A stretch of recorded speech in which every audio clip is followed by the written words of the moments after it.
আমাদের সঙ্গে আছেন ডাকসুর সাহিত্য সাংস্কৃতিক বিষয়ক সম্পাদক মুসাদ্দিক আলী ইবনে মোহাম্মদ। তো আমি আরেকটি ভিডিও দেখাবো, আপনি যদি ডিনাই করেন যেটা আমার না, তার সাথে সাথে উইথড্র করব। আমরা দেখি তারেক রহমান সম্পর্কে দেশের প্রধানমন্ত্রী আপনি কি মন্তব্য করেছেন। গুপ্ত যদি কেউ হয়ে থাকে সেটা তারেক রহমান গুপ্ত। তারেক রহমান মুসলেকা দিয়ে পালায় গেছে দেশ থেকে, লন্ডন পালায় গেছে। মুসাদ্দেক দেশ থেকে পালায় নাই।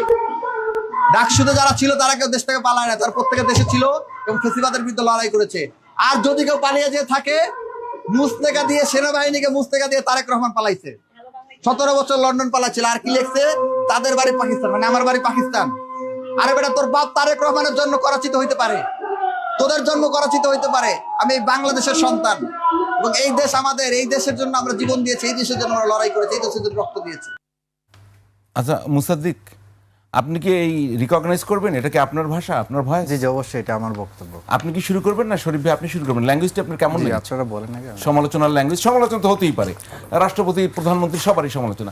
এখানে বাপ তারেক রহমান মুসলিকা দিয়ে পালাইছে, সেনাবাহিনীর কাছে মুসলিকা দিয়ে পালাইছে, প্রেক্ষাপট 111 আমাদের মাথায় রাখতে হবে। আরে বেটা, তোরা তো তোদের বাপ তো গুপ্ত। দেখেন তো এই ল্যাঙ্গুয়েজগুলো ঠিক মেলে কিনা, ওনার মা যে উপদেশ দিয়েছেন সেটার একটা প্রেক্ষাপট তৈরি করে কিনা। তিনি আমি হলের আপনি যখন এক একটা ইস্যু বলেন, এক একটা প্রশ্ন আসে। আপনি তো শিবিরের প্যানেল থেকে নির্বাচন করেছেন। নো, শিবিরের প্যানেল থেকে আমি আপনি নির্বাচন তো বললে হবে না, এটা বাস্তবতা। নো, আমি স্বতন্ত্র নির্বাচন জি, করেছি। আপনি বলেন স্বতন্ত্র, কিন্তু বাস্তবতা আপনি শিবিরের প্যানেল থেকে নির্বাচন করেছেন। আপনি এটা মিথ্যাচার করছেন। আপনি সাদিক কায়েমের প্যানেলে নাই? নো, আমি সাদিক কায়েমের প্যানেলে নির্বাচন করিনি। স্বতন্ত্র আমি স্বতন্ত্রভাবে নির্বাচন করে বিজয়ী হয়েছি। শিবিরের যে প্যানেল ছিল সেই প্যানেলের আমি কেউ নই। আমরা বাইরে থেকে স্বতন্ত্রভাবে নির্বাচন করে আমরা স্বতন্ত্রভাবে নির্বাচিত হয়ে আসছি। আমি এবং ডাক্তার সমাজসেবা সম্পাদক বিজয়ের, আমরা কেউ শিবিরের সাথে লিয়াজু করে জিতে আসি। কন্টিনিউ করেন। তো সেখানে সেই প্রোগ্রামে আমাকে পাকিস্তানি মুসাদ্দেক স্বাধীনতা বিরোধী, যেখানে আমার জন্ম 2003 সালে, তো এই ধরনের স্লোগান দিয়ে তারা প্রোগ্রামের মধ্যে একটা বিশৃঙ্খলার চেষ্টা করে, তার 2-1 দিন আগে। তো এই জায়গাটা যখন লেখে তখন আমার ক্ষোভের জায়গা তৈরি হয়, এবং ক্ষোভের জায়গা তৈরি হলে তারা আমার কাছে স্পষ্টভাবে মনে হয়েছে, দেওয়ালের বাইরে যখন তারা লিখেছে আমি তখন কি করেছি সে সাথে সংহতি জানিয়েছি, কিন্তু তারা যখন ডাকসুর অফিসের ভিতরে ঢুকে যখন লিখেছে তখন আমি আমার পলিটিক্যাল স্ট্যান্ড আমি বলেছি, আমার বক্তব্যটা আমি রেখেছি। আপনার বক্তব্য আমি শুনেছি। তাহলে তারা যে আপনাকে বলেছে, তারা আমাকে আক্রমণ করেছে, আমি তাদেরকে আক্রমণ করেছি। শেষ করি, তারা যে বলছে পাকিস্তানি, ধরেন তারা যে বলেছে আপনি জামাত শিবির, তো এটা কি ঠিক বলেছে? তারা ভুল বলেছে।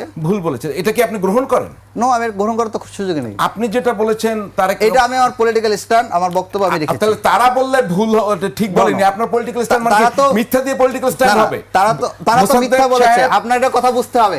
তারা এটা মিথ্যা বলেছে। আমার বক্তব্যে কোনো ফ্যাক্ট, কোনো মিথ্যা নেই। আপনার কথায় কোনো ফ্যাক্ট আছে? আমার কথা মিথ্যা নয়। আমার কথা মিথ্যা নয়। আপনি কিন্তু ডাইরেক্ট জবাব দিবেন। আমি চাই, আমার কথা কোনো মিথ্যা নেই। আপনি সত্য বলছেন? জি, আমি সত্য বলেছি। কি সত্য বলছেন তো বলেন তো আপনাকে। আমি যে সেদিন যে মুসলেকার কথা বলেছি, মুসলেকার কথাও সত্য, এবং 17 বছর তারেক রহমান সাহেব যিনি লন্ডনে ছিলেন, নির্বাসনে থাকুক বা মুসলেকা দিয়ে চলে যাক, যেটাই হোক, উনি পালিয়ে গেছেন। লন্ডনে ছিলেন উনি, আপনি বলেছেন পালিয়ে গেছেন। এটা আমার পলিটিক্যাল স্ট্যান্ড, আমার বক্তব্য ছিল। আমাকে আক্রমণ করা হয়েছে, আমি আক্রমণের জবাব আক্রমণ দিয়ে দিয়েছি। আমাকে আক্রমণ করা হয়েছে, মানে তাহলে ওরা খারাপ হলে আপনিও খারাপ? নো, আমি খারাপ বলিনি, আমি এটা ফ্যাক্ট বলেছি। ওরা যে আক্রমণ করেছে, তারেক রহমান সাহেব মুসলেকা দিয়েছিলেন কিনা? আপনি তো তারেক রহমান সাহেব মুসলেকা দিয়েছিলেন কিনা? তারেক রহমান আপনি দেখেছেন তার মুসলেকা? আপনি বলেন মুসলেকা দিয়েছিলেন কিনা? আপনি বলেন। আমি অসংখ্য ডকুমেন্টস এবং কথায় আমি বুদ্ধিজীবী এবং বিভিন্ন পত্র পত্রিকা আমি এটা পড়েছি। আপনি কি সেই লাইনে গেলেন? নো, আমি এটা শুনে, আমি অসংখ্য পত্রিকার ডকুমেন্টসে এই কথাটা দেখেছি এবং শুনেছি। আপনি কি সেই লাইনে গেলেন? আপনি কি বলেন, আপনি কি বলতে চান যে মুসলেকা দেননি তিনি? আপনি কি প্রেক্ষাপটটা জানেন কিনা সেটা বলেন। প্রেক্ষাপট আমি তো, আমার তো পাকিস্তানি হওয়ার থানা থেকে মুসলেকা দিয়ে বের হন সেদিন? আচ্ছা, নো, আমি কোনো মুসলেকা দেইনি। অসংখ্য ডকুমেন্ট আছে। আমি কোনো মুসলেকা দেইনি। আপনি তো থানা থেকে মুসলেকা দিয়ে, আমি কোনো মুসলেকা দেইনি। পুলিশ পাহারায় বেরিয়ে গেছেন। আমি কোনো মুসলেকা দেইনি। আমি কোনো মুসলেকা দেইনি। থানায় আমি কোনো মুসলেকা দেইনি। আপনার বিষয়টা কি দাঁড়ালো? যে থানায় আমি কোনো মুসলেকা দেইনি। থানায় আমি কোনো মুসলেকা দেব? থানায় আমি গিয়েছি আইনকে সহযোগিতা করার জন্য। থানায় আমি গিয়েছি, আমার শিক্ষার্থীকে মারধর করা হচ্ছে, মেরে ফেলার হুমকি দেওয়া হচ্ছে, তাদেরকে মেরে ফেলতে পারে, সেই পরিস্থিতিতে আমরা থানায় গিয়েছি। সেখানে আলোচনা করার জন্য আমরা থানায় ঢোকার সাথে সাথে আমাদের উপর হামলা হয়েছে এবং পুলিশ আমাদেরকে হাসপাতালে ভর্তি করেছে। আমরা উচ্চারণ হলে আপনারা তো লাগে কেন? না, গুপ্ত শব্দ উচ্চারণ হলে আমার লাগলো কোথায়? আমি তো বললাম, যখন তারা গুপ্ত লিখেছে আমরা তখন স্পষ্ট ভাষায় যে শিক্ষার্থীর সাথে আমরা সংহতি জানিয়েছি। যখন প্রথমে তারা ক্যাম্পাসে গুপ্ত লিখেছে, ছাত্র দলের ভাইয়েরা লিখেছেন, আমরা তাদের কর্মসূচির সাথে সংহতি জানিয়েছি। এটা পাবলিক ডকুমেন্ট। আপনি তো একটা গুপ্ত বিরোধী আন্দোলন শুরু, আপনি তো অনেক বেশি আন্দোলন করেন। নো আমরা এটার সাথে সংহতি জানিয়েছি। আপনি তো অনেক বেশি ক্যাম্পাসে আন্দোলন গড়ে তুলেছেন, তো গুপ্ত বিরোধী একটা আন্দোলন করলে কেমন হবে? করেন না কেন? দেখুন গুপ্ত রাজনীতি ঠিক কিনা এটা জবাব দেন। দেখুন গুপ্ত রাজনীতি হয়তো আইনতভাবে বা ফৌজদারি অপরাধ না, কিন্তু নৈতিক দিক থেকে আমি ঠিক নয়। আমি মনে করি যদি কেউ কারো রাজনৈতিক এজেন্ডা থাকে, সেটা হতে পারে ডাক্তার জাহেদ থেকে রেজাউল করিম সাহেব থেকে শুরু করে যেই হোক না কেন, বা যে কোনো সাংবাদিক হতে পারে, যেই হোক না কেন, যেই মতাদর্শের রাজনীতি করেন তার অবশ্যই সেটা বলা উচিত আমি এই মতাদর্শের রাজনীতি করি, এবং সেটা বলে তাকে ফাংশন করা উচিত। গুপ্ত আছে আপনার অবজারভেশন কি? শিবিরের যদি কেউ গুপ্ত থাকে তার উচিত গুপ্তর খোলস থেকে বের হয়ে আসা, যদি কেউ গুপ্ত থাকে। দেখুন গুপ্ত বিষয়টা হচ্ছে এমন একটা বায়বীয় বিষয় যে কাউকে গুপ্ত বলা সম্ভব কোনো প্রমাণ ছাড়াই।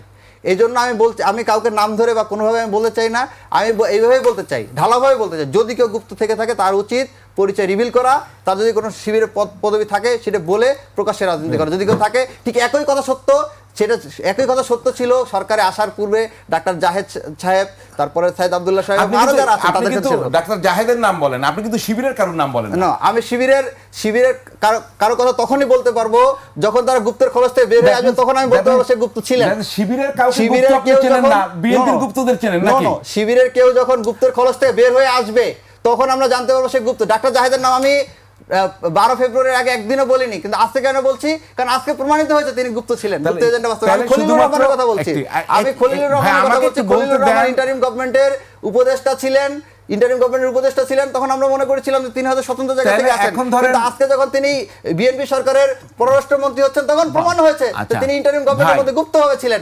আজকে যদি শিবিরের কেউ বাইরে থাকে, শিবিরের কেউ যদি আজকে বাইরে থাকে এবং সে যদি গুপ্ত থাকে, সে যদি আজকে বের হয়ে আসে, সে যদি বের হয়ে আসে, তখন আমরা তাকে গুপ্ত বলতে পারবো, কিন্তু আমি এইভাবে ঢালাভাবে কাউকে গুপ্ত বলতে পারি না। আপনি কি খেয়াল করেছেন আপনি কাউকে বলতে দিতে চান না? না, আমি আমার কথা শেষ করছি, আমাকে তো আমার কথা শেষ করতে দিতে হবে আপনার মতো করে। না, আমাকে আমার কথা শেষ করতে দিতে হবে। আপনি আমাকে একটা প্রশ্ন করেছেন, আমি উত্তর দিব না? আপনি তো আমাকে উত্তর দেওয়ার জন্য ডেকেছেন, আপনি আমাকে একটা প্রশ্ন করেছেন, আমি উত্তর দিব।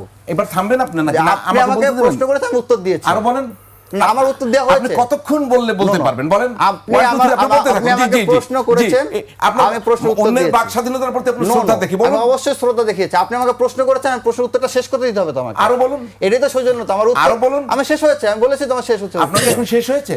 যে আমি অবশ্যই বলবো শেষ হয়েছে, কিন্তু আপনি তো বাবার আক্রমণ করছেন। আমি তো বললাম যে আমাকে শেষ করে দিতে হবে, শেষ করেছি। আপনি আক্রমণ শব্দটা বোঝেন? আপনি বলেছেন আমাকে আক্রমণ শব্দটা বোঝেন? আমাকে একটা প্রশ্ন করেছেন, আমাকে প্রশ্ন শেষ করার মাঝে যদি আপনি থামিয়ে দেন, আক্রমণ শব্দটা বোঝেন? প্রয়োজনীয়তা ছিল না। আপনি কি আক্রমণ শব্দটা বোঝেন?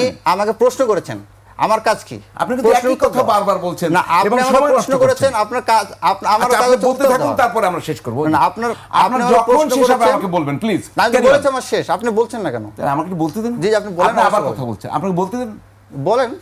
আচ্ছা, তাহলে আপনি বিএনপির গুপ্তদের চিনেছেন, অন্তর্বর্তী সরকার গুপ্তদের চিনেছেন। এই সাদিক কায়েমরা কি আগে শিবির করতো? সাদিক কায়েমরা তারা আপনার জানেন যে ক্যাম্পাসে তারা আমি আবার ডাইরেক্ট প্রশ্ন করি, তাহলে আমরা অন্য বিরতিতে চলে যাব। শেষ করি। আপনি যখন একজন প্রশ্ন করছেন উত্তর দিব না, আমি সেজন্যই বলছি ভাই ক্লিয়ার কাট উত্তর দেন। সাদিক কায়েমরা কি ক্যাম্পাসে শিবির করতো? যে তারা দাবি করেছে তারা শিবির করতো ক্যাম্পাসে। আপনি কি জানেন? আমি তো সেটা জানি না। আপনি কি করতেন? আমি তো একে জুলাই বিপ্লবের অ্যাক্টিভিস্ট হিসেবে, ক্যাম্পাসে অ্যাক্টিভিজম হিসেবে আমি দীর্ঘ সময় ধরে অ্যাক্টিভিজম করে এসেছি। এটা আপনি বলতেই পারেন, কিন্তু এর কোনো ফ্যাক্ট নেই, কোনো সত্যতা নেই। যদি প্রকাশিত হয় তখন বোঝা যাবে। ঠিক আছে দর্শক, ফ্যাক্ট চেকে আরো একটি বিরতি নিচ্ছি, সঙ্গেই থাকুন, ফিরবো একটু পরেই।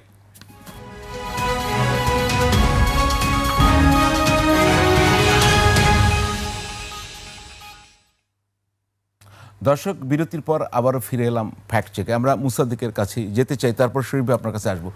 মুসাদ্দিক, আমরা তো বাইরের বক্তব্য আপনার দেখি, কখনো আন্দোলনে, কখনো সংগ্রামে, কখনো প্রতিপক্ষ যখন আপনাকে আক্রমণ করে তার কাউন্টার আপনারা দেন, সেটা আমরা দেখি। এবং শাহবাগে আপনাদের উপরে হামলা হয়েছে, সেটা আমরা দেখেছি, তখন আপনারা কথা বলেছেন।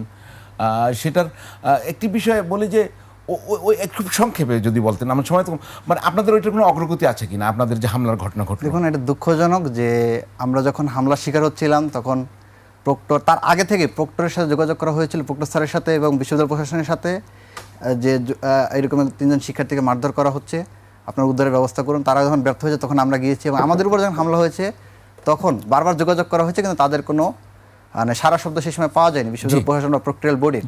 এমনই পরিস্থিতিতে বিশ্ববিদ্যালয় রাত্রিবেলা একটা বিজ্ঞপ্তি দিয়েছে, তো প্রথমে বললো 24 ঘন্টা, পরে বললো 48 ঘন্টা, পরে বললো 3 দিনের মধ্যে আমাদের উপর যে হামলা হয়েছে তার তদন্ত প্রতিবেদন দাখিল হবে। তারা একটা তদন্ত কমিটি গঠন করলো। আমরা প্রথম দিন আমাদের কাছে যখন ইনফরমেশন চাওয়া হয়েছে, আমরা তখন সাথে সাথে আমাদের বক্তব্য তদন্ত কমিটির কাছে উপস্থাপন করেছি। 3 দিনের মধ্যে কথা ছিল যে তদন্ত প্রতিবেদন তারা দাখিল করবে, কিন্তু 3 দিন পরে আমরা যখন গেলাম তখন তারা বললো যে তাদের আরও সময় লাগবে। যখন তারা 48 ঘন্টার পরে গিয়েছি আমরা, তখন তারা বললো আরও সময় লাগবে। কত সময় লাগবে জানি না। 3 দিন পরে যখন আমরা আবার গেলাম তখন তারা বললো আরও সময় লাগবে। এখন আবার শুনতেছি যে 7 দিন সময় আরও বৃদ্ধি করা হয়েছে তদন্ত প্রতিবেদনের। আপনারা তো- এটা নিয়ে আমরা আসলে খুব ধোঁয়াশার মধ্যে আছি, কারণ ধোঁয়াশার বিশ্ববিদ্যালয়ের মধ্যে।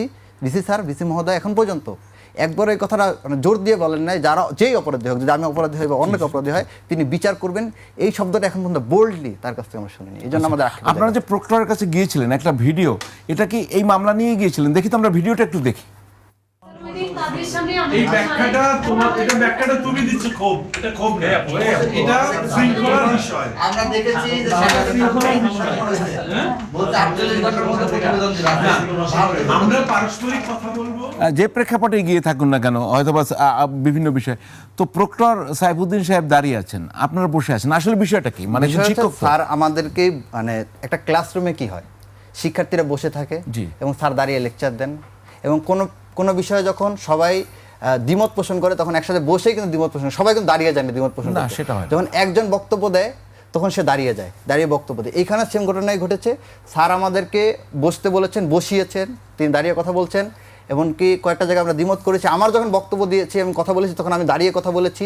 দুই একটা জায়গায় আমরা যখন সম্মিলিতভাবে প্রতিবাদ করেছি, বসে বলেছি। আরেকটা বিষয় হচ্ছে যে স্যার এখানে একটা বিষয় নিয়ে বার্গেনিং হচ্ছিল, সেটা হচ্ছে সাংবাদিক ভিতরে থাকবে কি থাকবে না।